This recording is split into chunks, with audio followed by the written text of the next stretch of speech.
हम सभी को मालूम है कि 15 फरवरी 2024 को सुप्रीम कोर्ट ने इलेक्टोरल बॉन्ड स्कीम को असंवैधानिक करार देते हुए रद्द कर दिया था। कोर्ट ने कहा था कि चुनावी चंदे के लिए पार्टियां अब इन बॉन्ड्स का इस्तेमाल नहीं कर सकेंगी।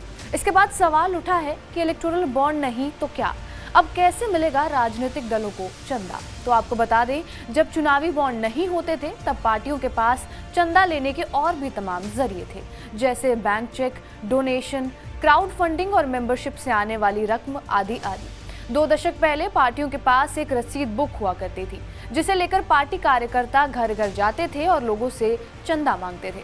हालांकि बाद में bank cheque, draft, RTGS, NEFT के माध्यम से पार्टियों को चंदा दिया जाने लगा। इसके अलावा corporate donation in political parties की कमाई का सबसे बड़ा जरिया है। इसमें बड़े बिजनेसमैन और कंपनियां राजनीतिक दलों को सैकड़ों करोड़ तक डोनेट करते हैं। हाल ही में इलेक्टोरल बॉन्ड की जानकारी सार्वजनिक किए जाने पर यह बात सामने आई है कि पॉलिटिकल पार्टीज को मिलने वाले डोनेशन का 90% हिस्सा कॉर्पोरेट डोनेशन से आता है। हालांकि जब इलेक्टोरल बॉन्ड जारी किए गए तब ये कहा गया था कि चंदा देने वाले और लेने वाले की जानकारी गोपनीय रखी जाएगी, लेकिन एडीआर की याचिका पर सुप्रीम कोर्ट ने स्टेट बैंक ऑफ इंडिया को इलेक्टोरल बॉन्ड की जानकारी सार्वजनिक करने का आदेश दिया। इलेक्टोरल बॉन्ड की वैधता को चुनौती देने वालों में एसोसिएशन फॉर डेमोक्रेटिक रिफॉर्म्स यानी एडीआर भी शामिल थी। एडीआर का दावा है कि मार्च 2018 से जनवरी 2024 के बीच राजनीतिक दलों को चुनावी बॉन्ड के जरिए 16,492 करोड़ रुपए से ज्यादा का चंदा मिला है। चुनाव आयोग में दाखिल ऑडिट रिपोर्ट 2022 और 23 के मुताबिक बीजेपी को 1,294 करोड़ रुपए से ज्यादा चंदा इलेक्टोरल बॉन्ड के जरिए मिला, जबकि उसकी कुल कमाई 2,360 करोड़ रुपए रही। यानी बीजेपी की कुल कमाई में 40% हिस्सा तो इलेक्टोरल बॉन्ड का ही रहा है।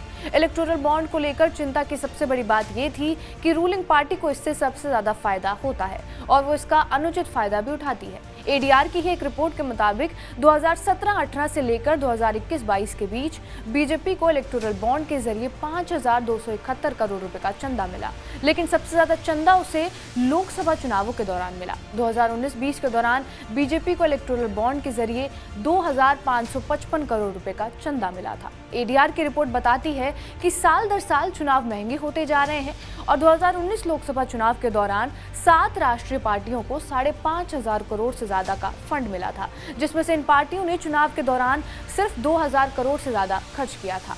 2019 में बीजेपी को 4,057 करोड़ रुपए की फंडिंग मिली, जिसमें से उसने 1,142 करोड़ रुपए चुनाव में खर्च किए, जबकि कांग्रेस को 1,167 करोड़ का फंड मिला, जिसमें से उसने 626 करोड़ रुपए खर्च किए थे।